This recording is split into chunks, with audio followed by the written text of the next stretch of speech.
Tell me if you can relate to this. You're going along, living your life, and you could be 10 years old, 15, 20, insert age here. And, the point is you.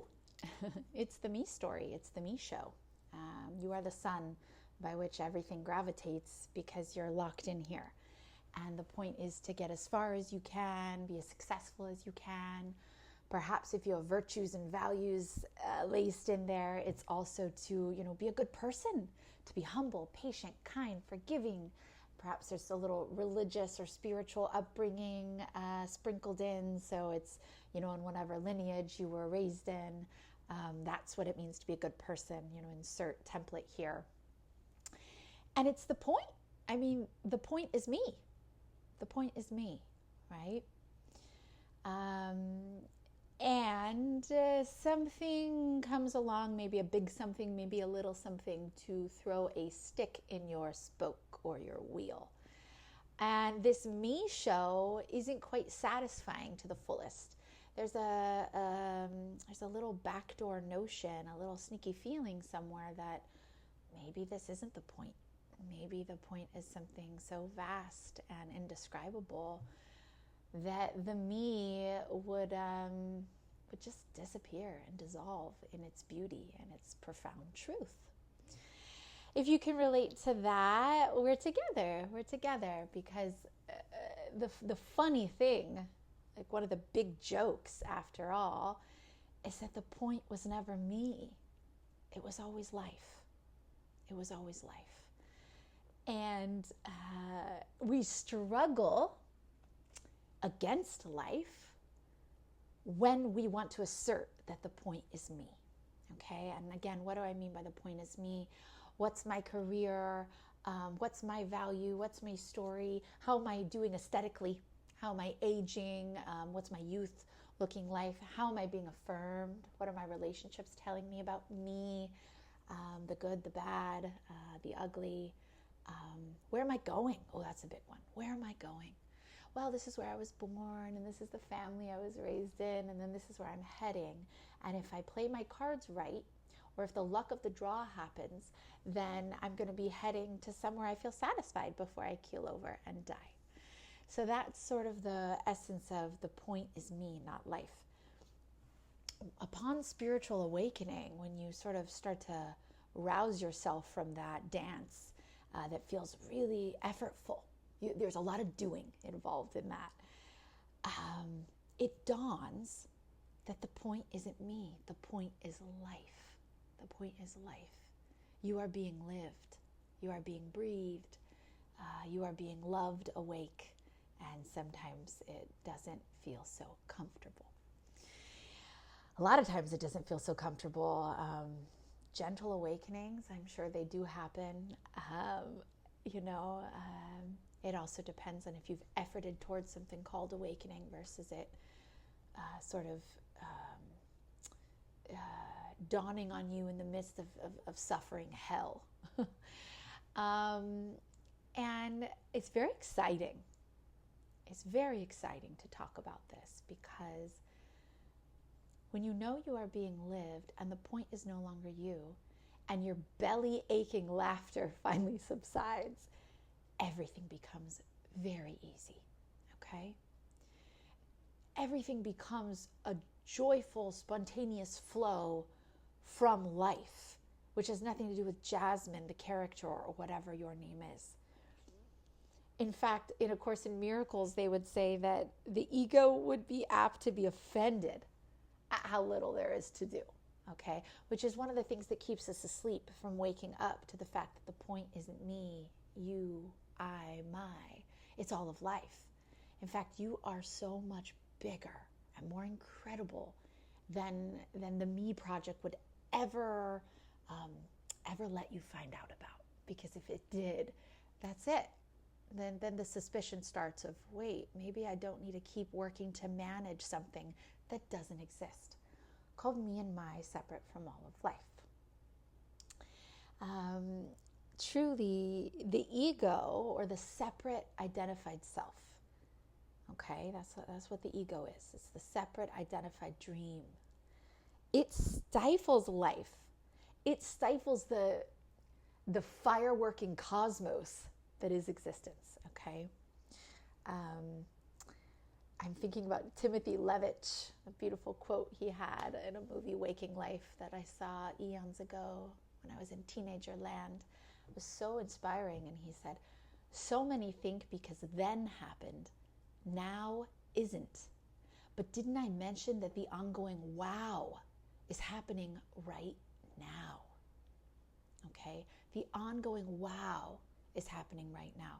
And it can only happen when you surrender to that ease, that flow, that true nature, which has no identity. That doesn't become the new identity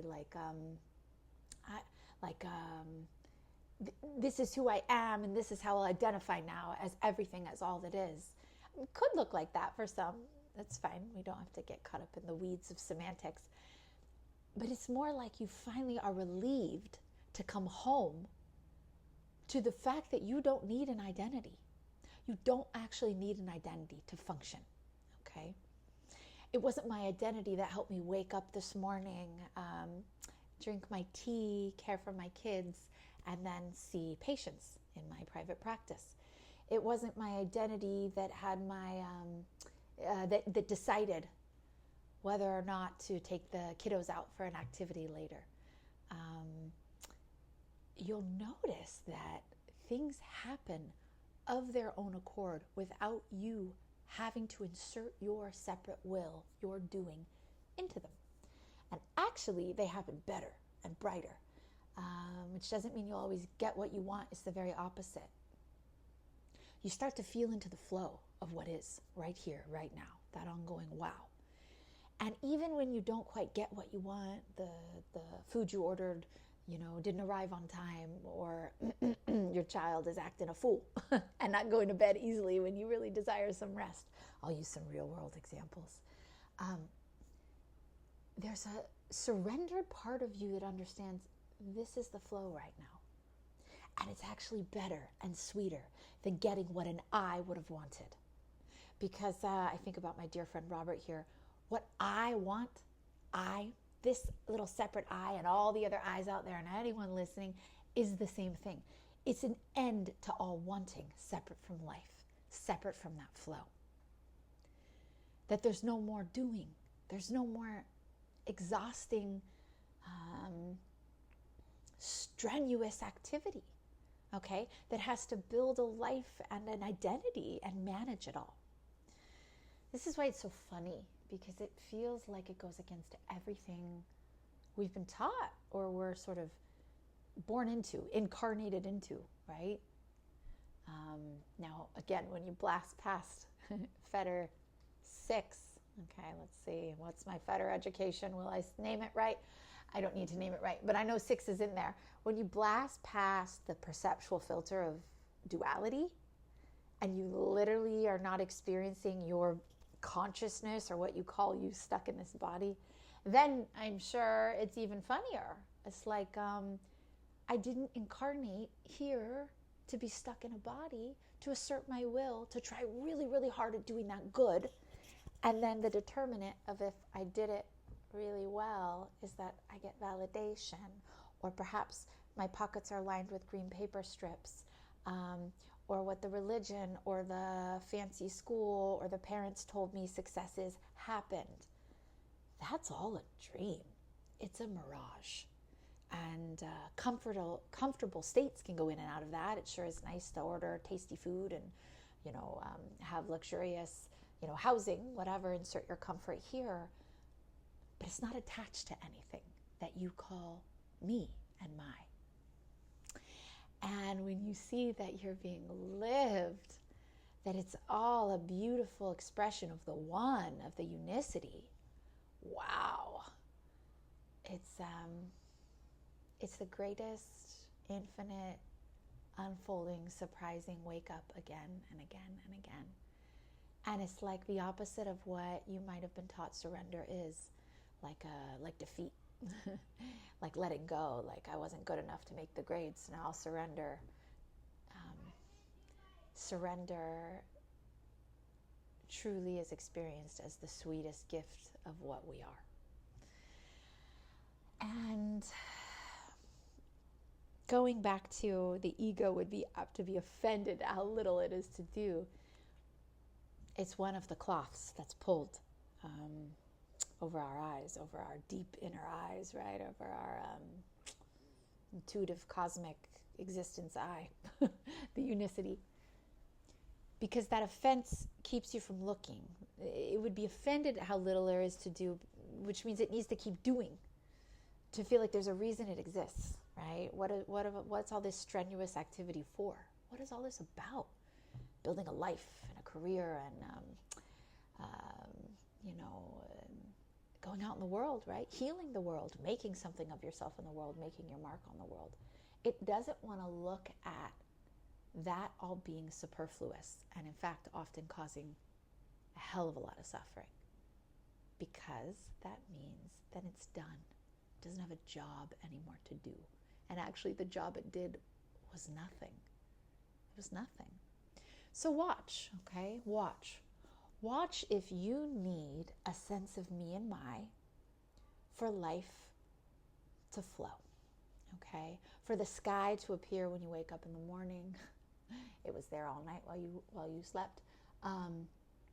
For the breakfast to cook itself, for the loving, attuning response to come to your children in a hard moment. Watch if you need to visit that island. I like what Angelo DiLullo said, la la land, spiritual la la land. That's what it feels like to go to island, actually. Island.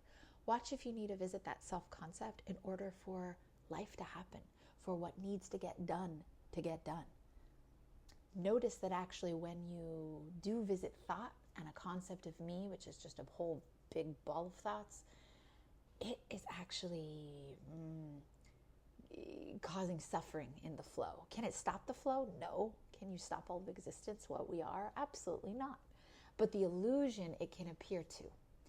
And it can also do some harm, right? I'm thinking about reactivity. I'm thinking about some of the unkind things we say and do to ourselves and each other in the name of our pain that we don't understand, right? So notice if the me and my, if the I is helping or actually is not as useful as we've all been taught to believe. It's a mirage, this I. Nothing to fear here about seeing through it. Life is already sweeping through, taking care of what it is. And it becomes more restful, becomes more easy, things become clearer. So it's an adventure. It's a beautiful adventure. You'll be shocked to see how loved you are, what love truly is, when you're so taken care of that you get to be in what I call the adventure, the true self, the true nature adventure. And you don't have to do anymore, and you don't have to defend, and you don't have to make happen. That's how loved you are. That's what love is, what you are, that it's all taken care of. If you're interested in diving in deeper into these illusions of self and how to break free and really tap into the kiss of non-duality, you're always welcome to contact me. More info's in the description, and I'd be happy to collaborate with you. Much aloha.